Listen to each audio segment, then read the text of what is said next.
Hey guys, welcome back to another video. Today I tried something different. So normally what happens is I'll start with puzzles and I'll start working out things like that, warming up.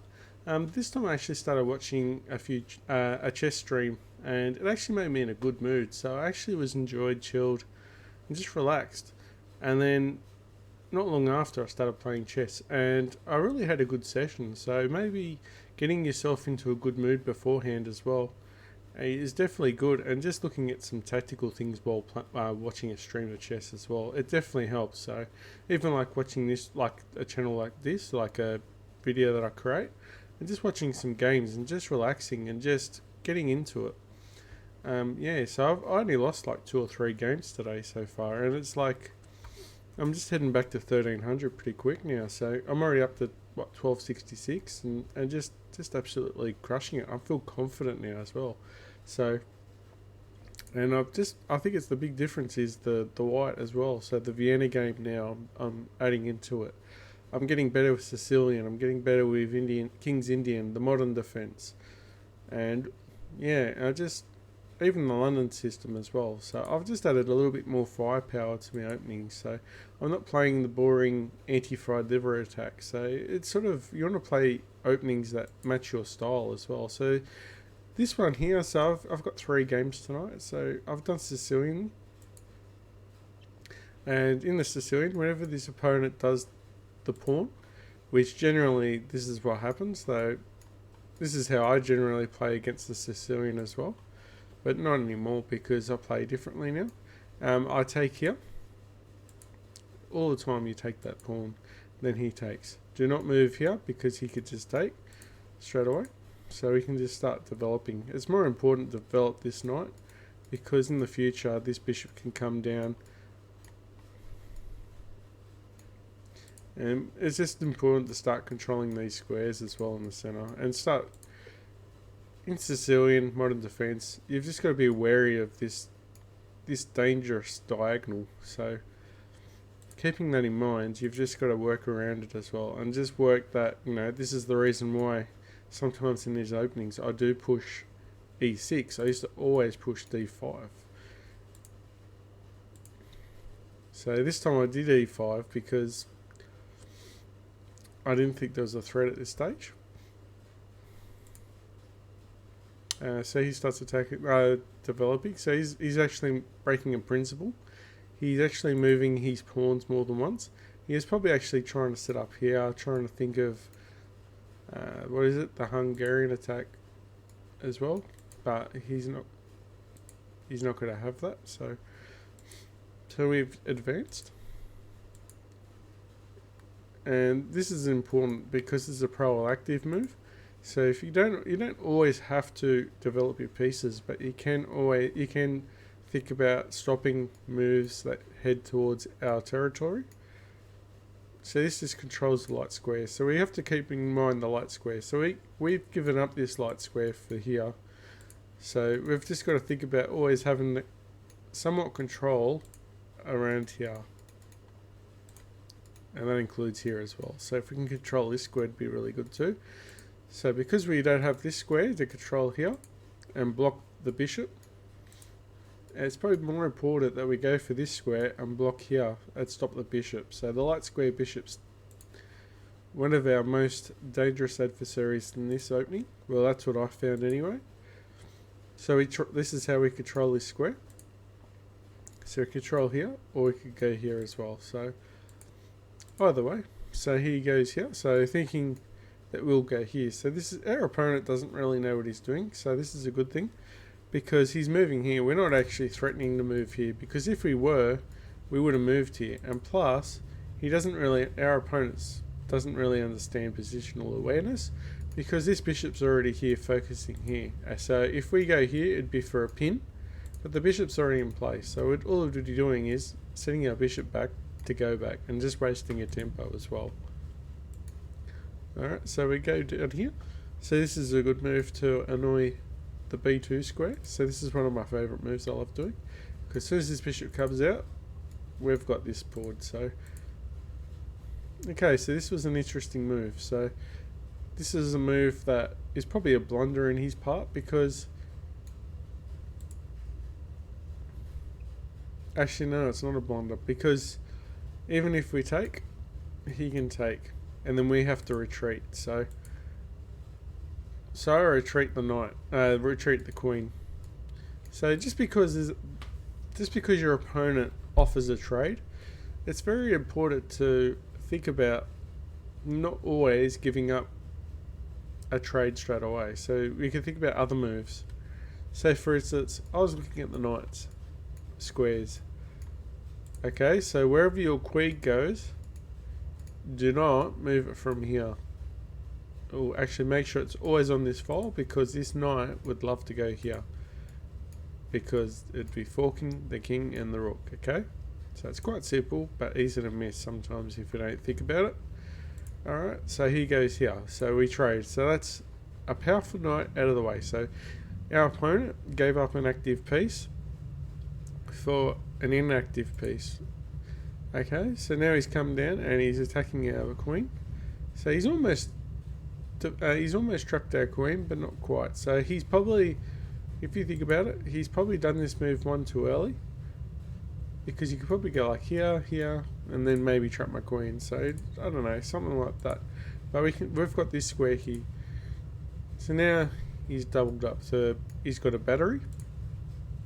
Okay, so we've got to think about what he's trying to do. At the moment, he's got no threats. He is attacking this square here, so we've got to be careful not to be too crazy. Even if we go here, we could go here, trade, and then the king can go here, possibly go here, and then future threats happen. So we want to get rid of the bishop. So the bishop is in our territory, and we just want to get rid of him. So he's got other thoughts. So now all of a sudden this move, so if you have a look at the analysis, the computer thinks it's quite even at the moment. As soon as the opponent does that, the computer doesn't like that move. So we've got a powerful square trying to move forward. We've got this this pawn now, so we're tying up his piece. So whenever the queen leaves, we'll just take that piece as well. And also we can be threatening here, so that means the bishop is now tied up here, and we're also pinning the bishop, attacking the bishop with the pawn. So, and then also we've got a discovery. So this is why this is a terrible move by our opponent, because his attack is totally getting unfolded and he's getting pressure. His pieces are getting overloaded. So when pieces are always defending and restricted to squares, that means they're getting overloaded. Okay, so this is a move. This is a response to get rid of the queen off there, and also probably off there as well.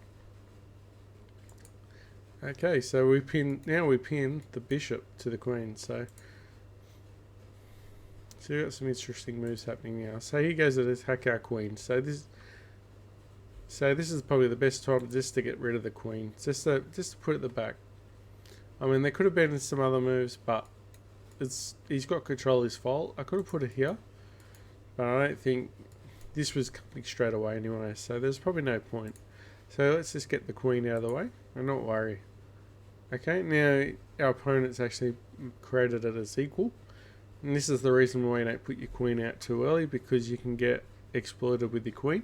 And we could have had a possible good position there and taken more pieces, but he was able to exploit that our major piece that was out on the board. So we had to retreat.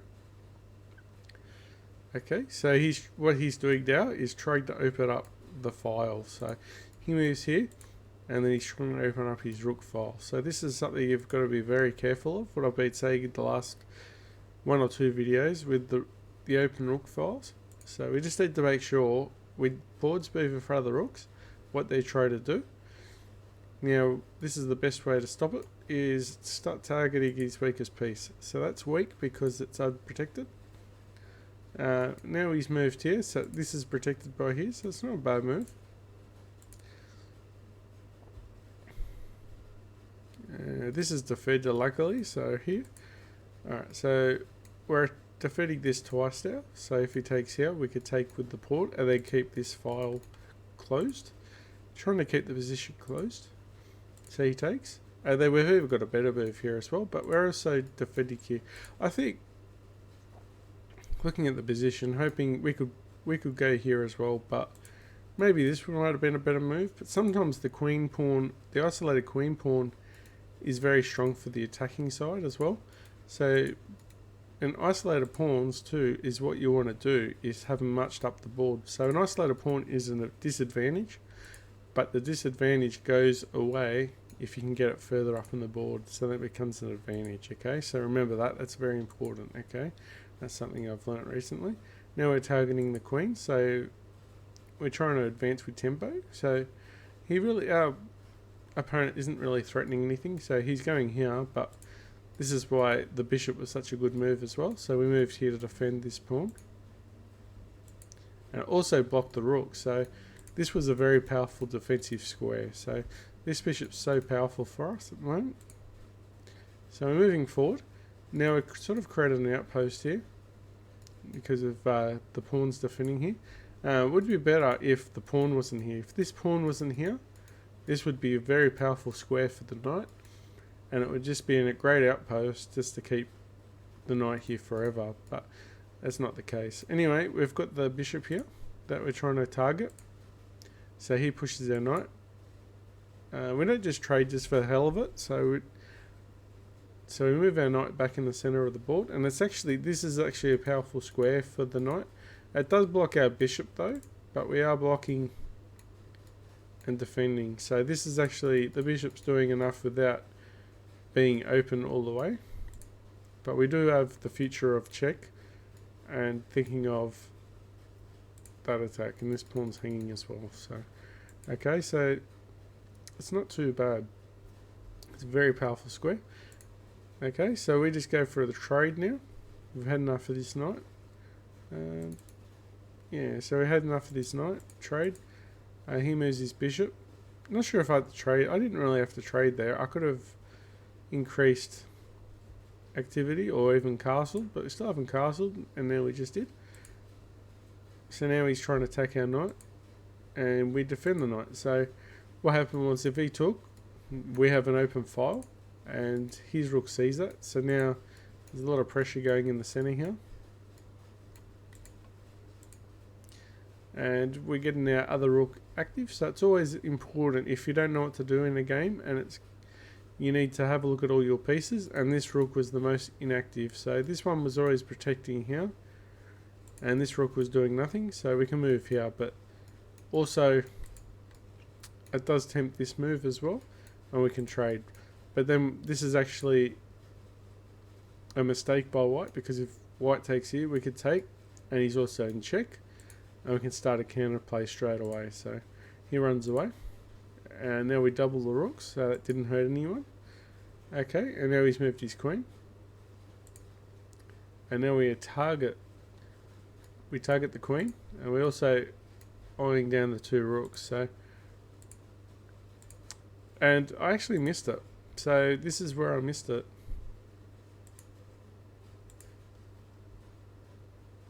Because what I should be doing is trying to eye down here so I can get here. But we trade. That's fine. And then we take the rooks. And then just clean up everything off the board. If you have a look here, we have a clear advantage. Have a look at the board and try and understand why we want an endgame. Alright, so you had a look. So we do have these three pawns which are really good. Okay.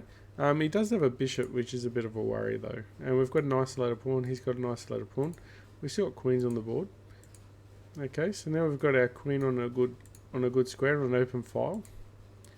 And that was a mistake. The computer didn't like that move at all, because now I pin the knight. So that was a mistake. So now he's targeting the knight, but it's not a true threat, because if he takes here, we just take back. Okay, so now we just get a cheap check. He runs back.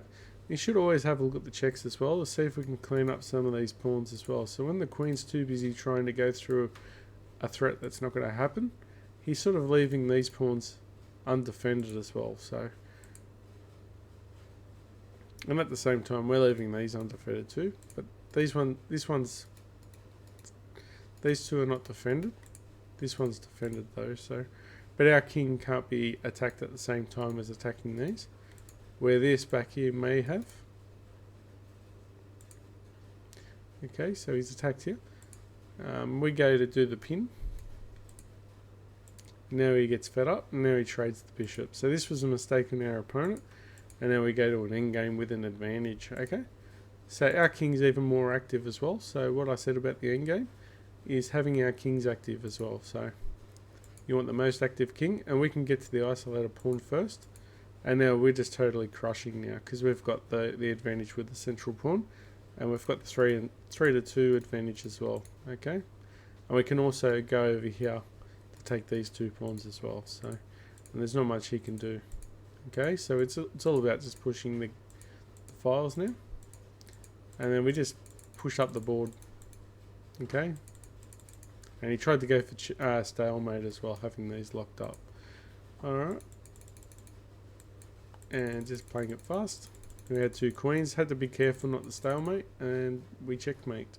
So that was a good game. This is the second game. This is the modern defense, and this is another defense I've been doing. This is the modern defense. Okay, and having good success at it. So the reason why you want to move this pawn here is to stop this square. It helps you get your knight out. So it turns into a certain King's Indian as well. Some of these variations. Alright, so he goes here. Maybe I could have gone here, but at the same time we would have probably lost here, and then would have had to trade queens and also lose the rook. So we didn't want to open this file up because he's got a big major threat here. Alright, so we retreat because we don't want to open up. Remember, we don't need to open up because we move, and then I've told you about this move as well. So there's a lot going on at the moment. So because I've already mastered this move, I was able to fix that and without thinking much about it. Okay, so it's part of my move order. So we can just block, and this is the e6 move I've been telling you about in the last game.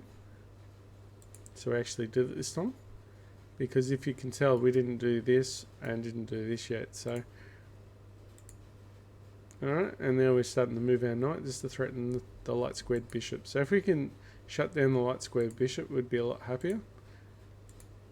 Now we've got an open file for our rook, so this was very important. So as soon as you start attacking here, yeah, we're definitely just getting an open file. So he could have went here, maybe even try and defend a little bit better. But as soon as he's put his bishop there as well, he sort of put it. Yeah, it's just. He opened up his position, putting his bishop down, and this special move. So if we didn't even do this move, he'd be a lot more powerful, and his opponents don't see that often. So now he's ran away, and then we're open up the file. So just a matter of one simple move, the e6 move. If you don't see that, then you have this threat constantly pinning. You've got here. And then ideas of this coming down. So because we could open up, we did the d6 open up. Now we've got a really clean position. We don't really have an advantage yet, what the computer says. So, and now we've got another file. So the computer totally starting to swing our way now. So we're starting to get positional advantage. So our king is on the queen side as well. So it should be easier to attack as well. So we run away, always retreat. We don't want to keep. Remember, a couple videos ago, I put my rook out forward. This was against Mickey D. Remember Mikey D? Or I played a game with you and I put my rook out and it got attacked and I got exploited. So I've learnt from my mistake and retreated straight away. So, okay, so he's attacking our queen. So he run away. There's also a principle of always retreat as well. So this is looking quite nasty now. So there is theory that you should always retreat as well when you can. Okay, so we're going for the trade. We've got the swap here. So whenever your opponent opts for a trade, generally speaking, if one person's trying to trade queens, the other person doesn't. Say our person is attacking, which means that they don't want to trade queens, but his queen is very active and our queen wasn't active and it was stuck. So we don't mind trading queens now. He trades and we trade. Now our bishop's looking good, so we've activated our bishop with tempo as well. We've got a nice open file. Bishop's open as well. So, and then the rook. So what's not to like about this position? So everything's starting to look coming out pretty good. So we've still got a bit of trouble here. So we're not out of the woods yet. So he's putting extra defense on the bishop. So he's got a strong bishop here, and I've got to worry about, you know, if I move the pawn here, definitely not a good move because it definitely just blocks the bishop as well. And plus I can't anyway because it's pinned. But it opens up the position even more, so I've got to be very careful. Okay, so he's putting pressure on our pawn here. So we've got to be careful. So in this situation, I had a few options. So if we don't want to do this, or if we do, so we had an option we can take, or if he takes, we don't want to take here because this could be quite nasty. And also, we can't take here too, so this would be a free piece. So if he goes here, you've got ideas of that as well. So this could be quite nasty. So could you see a couple moves here that we should be doing to prepare for this move? Okay, if you saw it. Okay, so we attack here, but not necessarily because we've got the rook here. So if you get attacked from one piece, try to find something that's worth more. He can't go here because we're still targeting down here. So he blocks. And now we go back here as well. He takes. And we take with the bishop. So the bishop was actually defending that square. But now we've got two nasty bishops. Two good rooks. And sorry, that was the toy box that made that sound. It scared the living daylights out of me. Anyway, there. And it must have been the cat. The cat always jumps in the videos with its bell. So now we're targeting the bishop. And now we're blocking the bishop. So we're not necessarily moving the knight, but we are blocking and really destroying the bishop with just our pawns. So it just shows you how important our pawns are. And now we can go for a trade. We're still blocking with the bishop. This was a mistake for me. Okay, so what I could have done.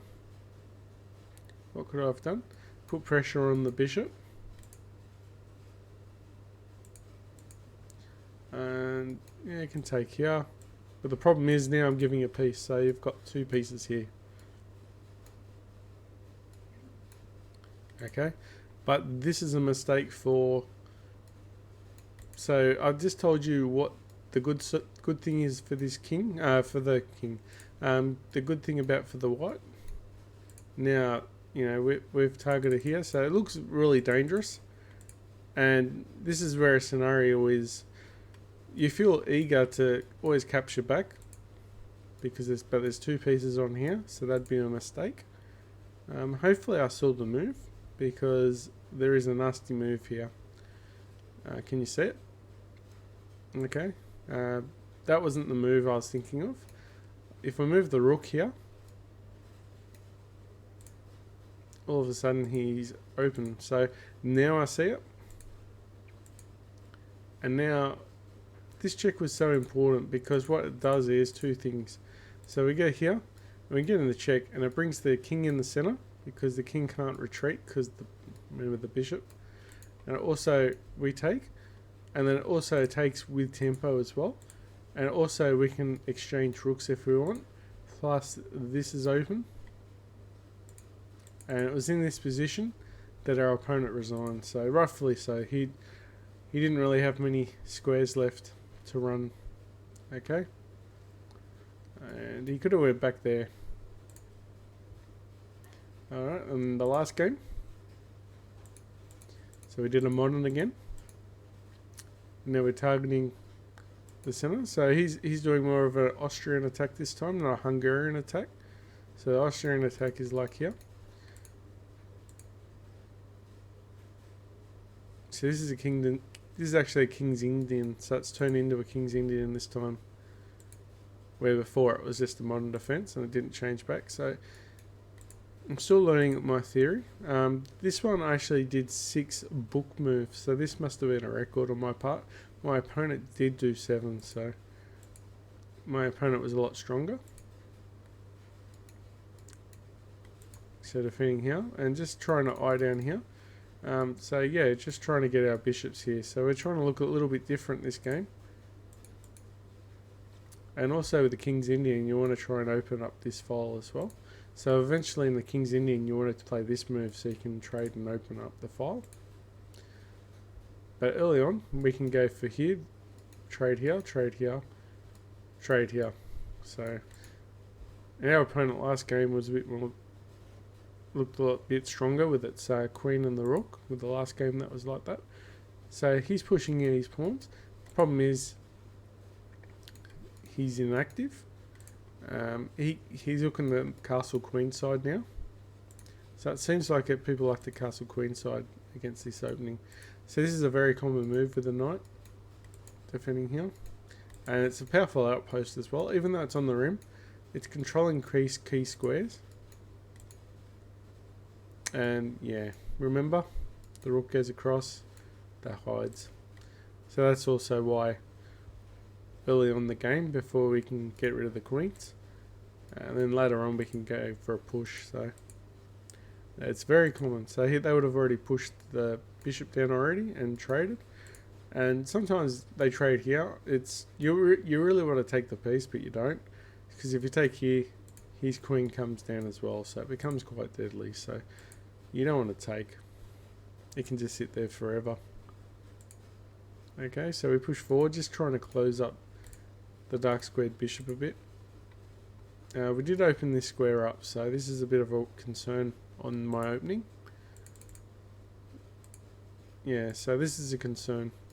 I could move here and take, and then we're controlling the light square for the knight. So we're going to keep it on just these little tweaks, because we are defending here. So you know, the light square bishop's no threat. It's pretty ugly. It's blocked by the pawns at the moment, but the knight's more of a threat because it's a bit of a closed game, and his knight's not doing anything at the moment, and this rook's trapped. So you try and look at all the pieces. Okay, so I've seen how this is stuck, so I thought it was time to redirect. So he trades. We have to take. And we're just moving our knight across, our pieces across, because we're actually quite open here. So our opponents started opening us up. And this is actually a powerful move. A lot of people don't see this. This is a block. So we're actually blocking. It's actually pinned, but it's actually a strong outpost. Okay. So he moves forward.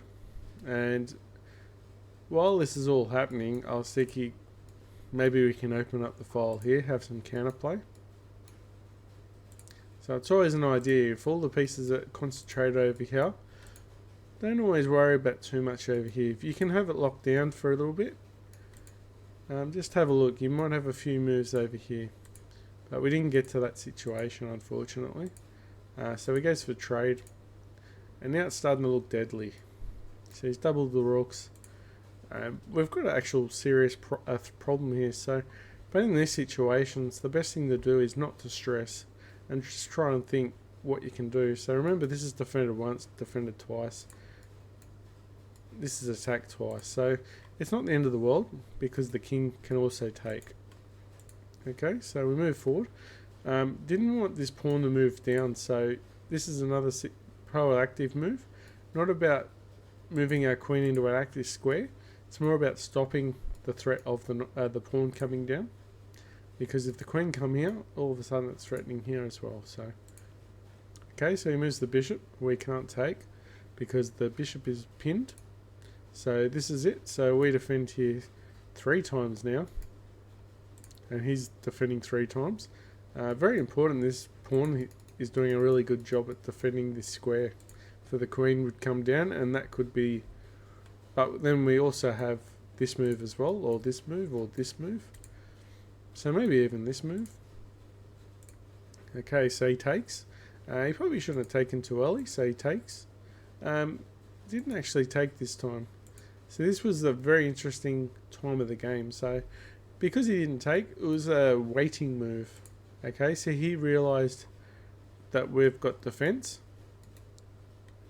and he was just going to lose pieces. So this was a moment where you don't have to just necessarily take immediately, so you could wait. There's not much I could do. I didn't have much attacking squares. I still have here, which would be nice. So you can move across, defending this square, because there's no defender here as well. So I was worried that the opponent would go here and just start threatening this piece.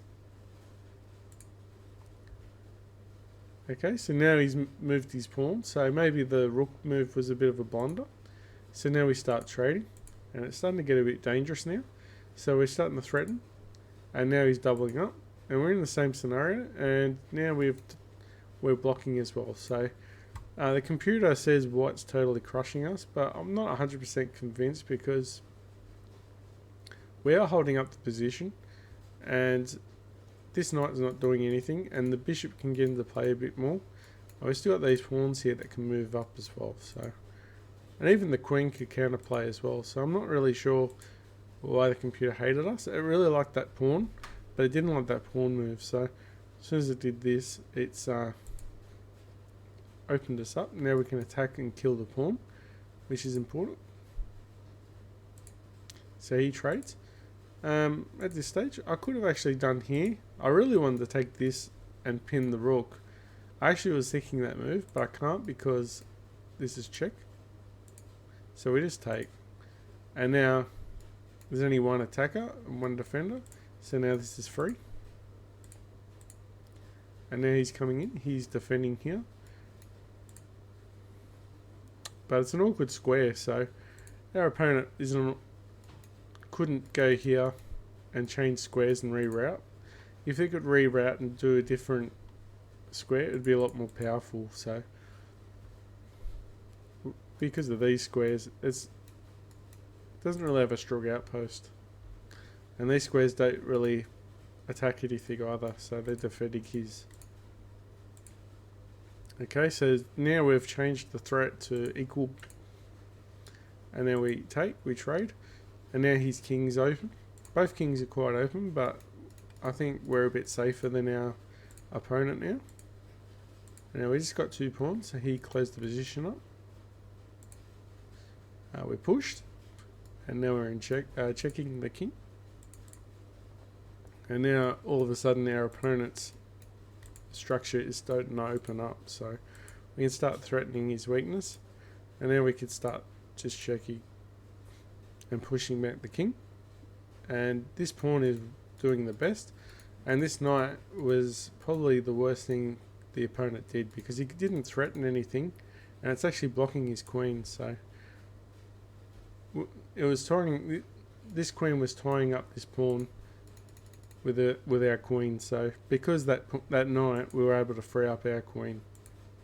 So now he's attacking here, but I wasn't really worried about the pawn because I could feel like I could checkmate him beforehand. So, and it was in this move our opponent resigned because I could get the queen. So that was a very good game, and that's the end of the video, guys, and I'll see you guys tomorrow. Bye.